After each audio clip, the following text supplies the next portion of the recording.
Pues bueno, vamos a abrir nuestras Biblias en Génesis capítulo 15. Vamos a ver acerca de lo que significa el pacto de Dios. Entonces voy a hacer lectura a todo este pasaje de Génesis 15. Y bueno, que podéis seguir también la lectura en vuestras Biblias. Lo voy a leer en la versión de la Biblia de las Américas. Dice así: Después de estas cosas, la palabra del Señor vino a Abraham en visión, diciendo: No temas, Abraham, yo soy un escudo para ti, tu recompensa será muy grande. Y Abraham dijo: Oh Señor Dios, ¿qué me darás, puesto que yo estoy sin hijos, y el heredero de mi casa es Eliezer de Damasco? Dijo además Abraham: He aquí no me has dado descendencia, y uno nacido en mi casa es mi heredero. Pero he aquí que la palabra del Señor vino a él diciendo: Tu heredero no será este, sino uno que saldrá de tus entrañas. Él será tu heredero. Lo llevó fuera y le dijo: Ahora mira el cielo y cuenta las estrellas, si te es posible contarlas. Y le dijo: Así será tu descendencia. Y Abraham creyó en el Señor, y él se lo reconoció por justicia. Y le dijo: Yo soy el Señor que te saqué de Ur de los Caldeos para darte esta tierra, para que la poseas.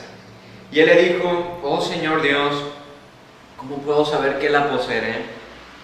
Él le respondió: Tráeme una novilla de 3 años, una cabra de 3 años, un carnero de 3 años, una tórtola y un pichón. Él le trajo todos estos y los partió por la mitad, y puso cada mitad enfrente de la otra, mas no partió las aves. Y las aves de rapiña descendían sobre los animales sacrificados, pero Abraham las ahuyentaba.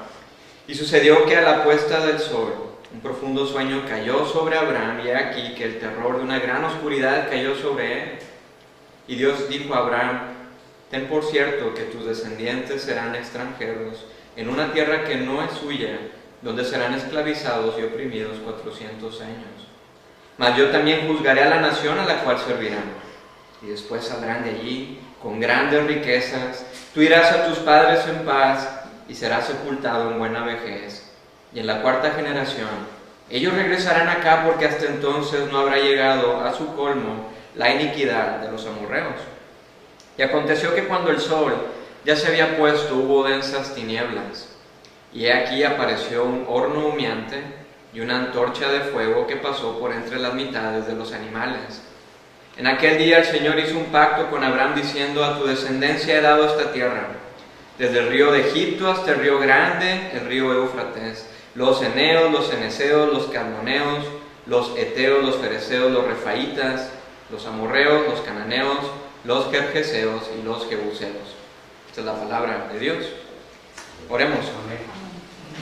Muchas gracias, Padre, por este pasaje de Génesis 15, escrito muchos años atrás. Posiblemente Moisés fue el autor de este libro. Pero Padre, gracias porque tenemos ante nosotros un pasaje maravilloso que nos habla acerca del pacto que tú haces, Señor, con tus hijos y tus hijas, con nosotros. Gracias porque somos parte de este gran pacto. Señor, ayúdanos a entender qué significa esto, sobre todo un pasaje un poco raro para nosotros, todo lo que está ocurriendo aquí. Te pedimos que abras nuestros ojos y nuestro entendimiento para ver las maravillas de tu palabra, y que podamos gozarnos y aplicarlas a nuestro corazón y ver tu maravilloso evangelio en este pasaje de Abraham. Te pedimos que estés con nosotros. Gracias, Señor. Amén. ¿Qué es lo que viene a tu mente cuando piensas en Dios? Bueno, nuestro concepto o idea de quién es Dios está totalmente afectado por nuestras experiencias de vida. Si crecimos en un ambiente religioso, como lo fue en mi caso, la idea de Dios estaba muy ligada al testimonio de las personas que me hablaban o me enseñaban acerca de Dios. Por ejemplo, en algunas de las iglesias en las cuales asistí con mi familia, la actitud de la mayoría de la gente hacia Dios me mostraba a mí que Dios tal vez era una especie de un abuelo que regañaba constantemente y que estaba viendo cuándo pillarme cuando yo hacía algo malo, y que para aplacar entonces su constante amargura o enojo yo tenía que lograr ciertos méritos, tenía que portarme bien constantemente. Para otras personas tal vez la idea de Dios es un poco abstracta, lejana, a veces innecesaria cuando hay un problema, Pero al final creo que todos llegamos a la misma conclusión de que Dios es misterioso. Y como nos cuesta entender ese misterio, muchas veces le damos como una distancia. Las cosas que son confusas, las cosas que no podemos domar, nos causan un temor, un sentimiento que el autor británico C.S. Lewis llamaba de sobrecogimiento.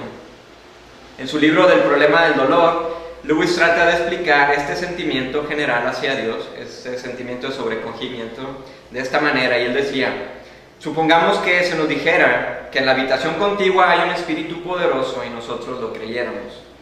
Nuestra sensación es de intranquilidad profunda. Nos produciría admiración y cierto sentimiento de pequeñez ante semejante ser. Ese sentimiento se puede llamar sobrecogimiento y el objeto que lo causa, lo divino.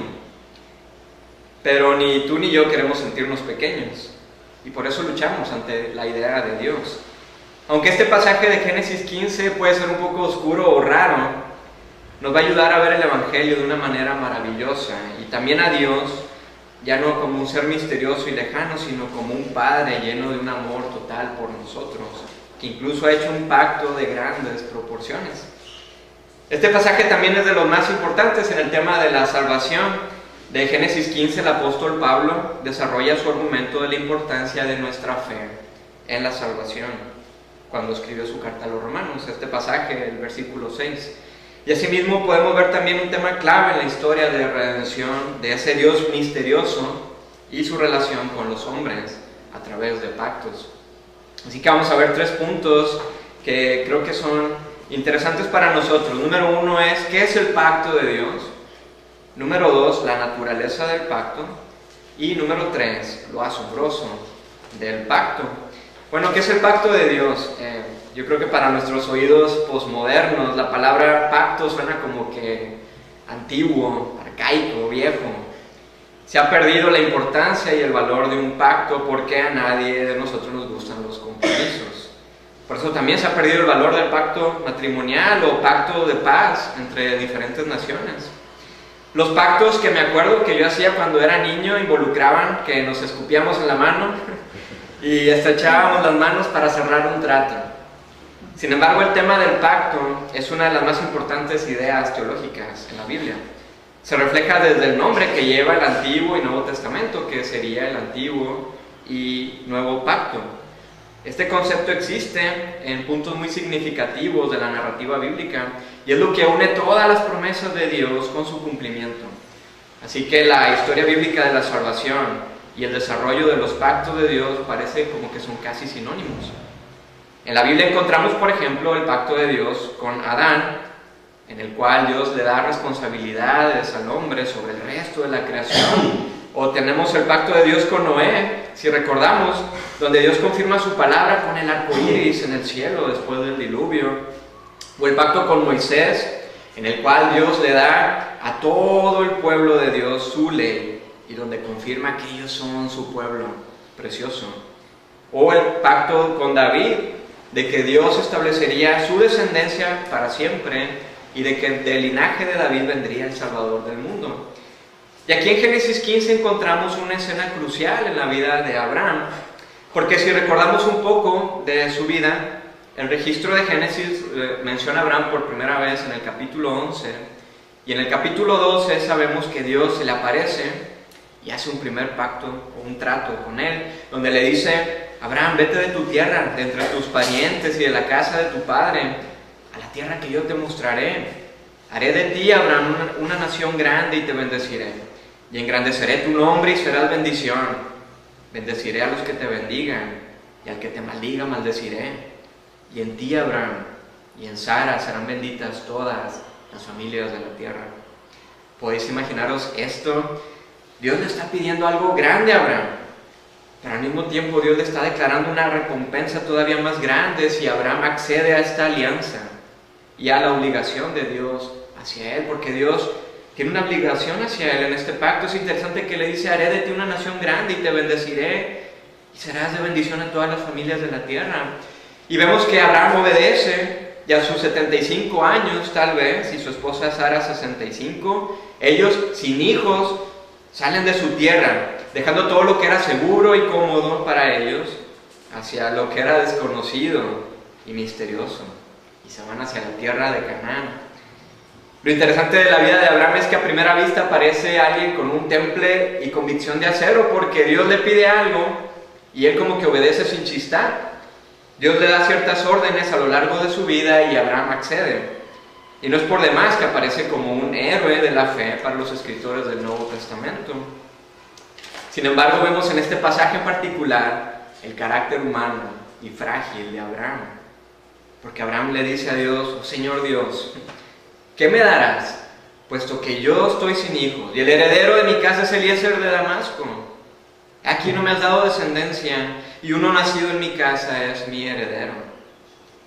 Y Dios le dice a Abraham que no tema, que él ha mantenido firme su palabra y la recompensa para él. Pero por primera vez vemos a Abraham como que cuestionando a Dios debido a que todavía no ha visto este cumplimiento de la promesa.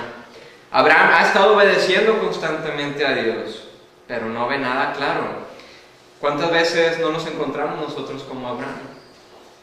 Estamos haciendo todas las cosas bien, pero no recibimos lo que esperamos. ¿Cuántas veces nos encontramos diciendo: oh Señor Dios, ¿hasta cuándo? ¿Hasta cuándo se va a acabar esta pandemia? ¿Hasta cuándo traerás justicia en mi situación? ¿Hasta cuándo mis relaciones se van a reconciliar? ¿Hasta cuándo? Amigos, sabemos que la vida es dura. Hay una línea muy interesante en la obra de Macbeth de William Shakespeare. Decía: cada nuevo día gimen más viudas, lloran más huérfanos, nuevas penas golpean la bóveda del cielo. Es cierto, ¿verdad? Así que ¿hasta cuándo? Y vemos la actitud todavía amorosa de Dios hacia Abraham, porque en vez de regañar a Abraham por cuestionar su divinidad y su poder, por estar diciendo hasta cuándo, en vez de decirle a Abraham: Abraham, ¿cómo te atreves? No, Dios lo trata con un asombroso cariño. Dios toma de la mano a Abraham y lo lleva a contemplar las estrellas del cielo, la antigua Palestina, y le dice a Abraham: tu descendencia va a ser así de grande, incontable, innumerable. Y Moisés, el autor de Génesis, hace un comentario muy descriptivo, lo cual no es muy común en la narrativa del Antiguo Testamento, y por lo tanto su ocurrencia es de mucha importancia para nosotros. Porque Moisés indica que la confianza de Abraham en Dios es el fundamento para el cual Dios lo reconoce como justo. Esta era el ancla de Abraham, su confianza en la palabra inamovible de Dios. ¿Cuál es el ancla de nuestra vida? Abraham era un hombre ordinario, como tú y como yo, con muchas debilidades. Las podemos encontrar en su biografía en Génesis. Pero él basaba su confianza en Dios. Una cosa es creer en Dios y otra es creerle a Dios. Y Abraham hacía lo segundo. Él se anclaba a su promesa. Así que el pacto de Dios a Abraham era una alianza de amor en el cual él ponía su palabra firme y daba una promesa de grandes dimensiones. Dios le estaba diciendo su parte a Abraham. La parte de Abraham era confiar en esa promesa. Y nos dice Génesis que Abraham creyó y fue reconocido como justo. Así que vemos un pacto. ¿Y cuál era la naturaleza del pacto? Bueno, encontramos que parece que nuevamente Abraham entonces cuestiona a Dios, porque le hace otra pregunta, le dice: oh Señor Dios, ¿cómo puedo saber que poseeré la tierra? Y Dios le respondió a Abraham: mira, tráeme estos animales, una novilla, una cabra, un carnero, una tórtola y un pichón. Y nos dice que él trajo todos estos y los partió por la mitad y puso cada mitad enfrente de la otra. Algo que para nosotros puede sonar raro. Abraham en su pregunta está pidiendo algo más a Dios. Y parece ser que su pregunta es una exploración teológica. Y vemos que Dios no le vuelve a dar explicaciones, sino que nuevamente lo trata con paciencia y le pide esto que para nosotros es extraño. Pero el autor de Génesis tampoco nos da detalles, porque parece que lo que Abraham está haciendo era algo muy común en el Medio Oriente en ese tiempo. Y vemos que Abraham consigue estos animales, todo lo que Dios le pide, y parte de estos animales por la mitad, y pone cada una de las mitades una enfrente de la otra. Y parece que Abraham sabía exactamente hacia dónde iba Dios con este requerimiento. Dios estaba por hacer de su pacto algo todavía más vívido, más real. Y parece que Abraham estaba ansioso por verlo. La manera en la cual se hacía pactos en la antigüedad era el actuar las consecuencias de romper la palabra y la infidelidad ante el pacto. La manera de tomar un juramento o hacer un contrato no era firmando como lo hacemos ahora, sino que se tomaba un animal y se partía por la mitad y se ponía en el suelo y luego se caminaba entre las partes y de una manera diciendo: si yo no hago de acuerdo a lo que he jurado hoy, que yo sea cortado, que yo sea destruido, que mi carne esté en el suelo alimentando a las aves del cielo y a las bestias del campo. Creo que esto sería una manera muy efectiva y mejor que firmar los contratos, ¿cierto? ¿Imaginaron los políticos haciendo sus promesas de campaña de esta manera? La naturaleza de este pacto era algo muy visual, era una ceremonia, un ritual de confirmación del pacto. Y en esos tiempos, este tipo de ceremonias se celebraban o entre dos iguales, o un rey y su vasallo, su siervo. Y en el pacto se estipulaban todos los acuerdos y las bendiciones y las maldiciones también. Y para finalizar, se confirmaba el pacto con esta ceremonia en la cual ambas partes pasaban entre los animales mutilados y se estaban echando a ellos la maldición si no cumplían su juramento. En muchas ocasiones solamente eran los siervos los que pasaban entre las mitades, los reyes no querían mojarse. Pero una vez que Abraham termina de acomodar todos estos elementos del ritual, vemos que un profundo sueño cae sobre él y nos dice Génesis que he aquí el terror de una gran oscuridad cayó sobre él. Y en medio de esta terrible y densa oscuridad, Dios le dice a Abraham: Abraham, hijo mío, te amo, y mira, la descendencia que te he prometido todos estos años va a sufrir una esclavitud por 400 años, pero Abraham, ellos van a salir de ahí con grandes maravillas y van a ser una gran bendición para todo el mundo en las generaciones futuras. Aun cuando te sientas en medio de valles de sombra y de muerte, yo voy a estar contigo, Abraham. La vida no es color de rosa.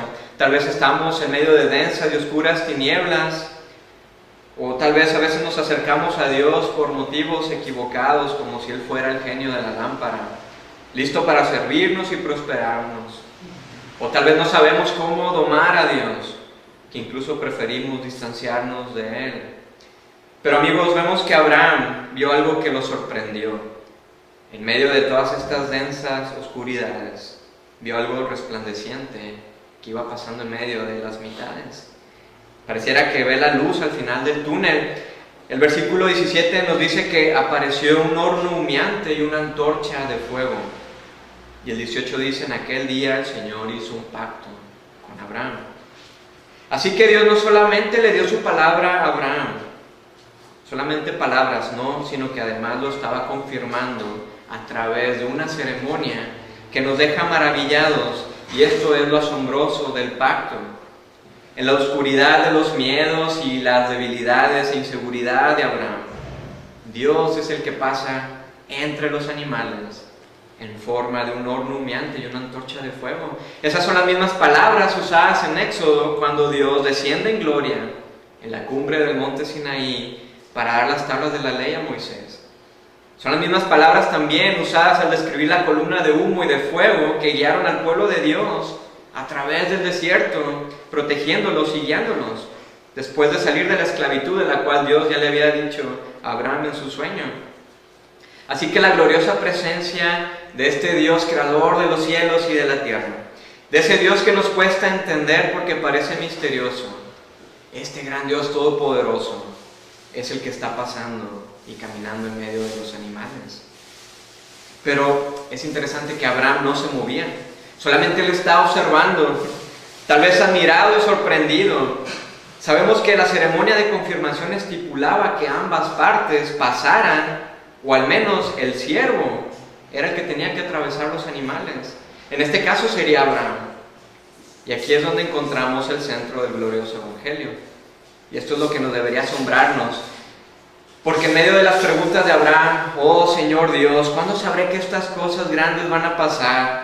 ¿Cómo puedo confiar en tus promesas? ¿Cómo puedo conocerte? Dios es el que camina a través de las mitades. ¿Sabéis qué le dice Dios a Abraham? ¿Y qué nos dice a nosotros también? Dios le dice a Abraham: yo te he prometido el bendecirte, el hacerte de un gran nombre. He prometido que yo voy a ser tu Dios y tú vas a ser mi pueblo. Yo traeré salvación a todo el mundo. Y Abraham, si yo no cumplo mi promesa, que mi inmutabilidad sufra mutabilidad, que mi inmortalidad sufra mortalidad, que mi infinitud sufra finitud. Abraham, que yo sea cortado y mi cuerpo sea destrozado. Abraham, yo voy a caminar por ti en tu lugar. Abraham sabe que él no puede pasar a través de estos animales. Abraham sabe que Dios ha prometido que él va a ser su Dios y que él sería su hijo y sus descendientes serían su pueblo. Y tal vez podemos imaginarnos a Abraham diciendo, pero Dios, ¿cómo voy a ser tu pueblo? Yo te voy a fallar, yo no puedo cumplir esta palabra. Incluso voy a fallar a mí mismo. Tal vez te vas a cansar de mí. Tal vez finalmente dirás, ¿cuántas veces Abraham va a quebrar sus promesas? Ya han sido 500 veces. Así que Dios, te vas a dar por vencido de mí.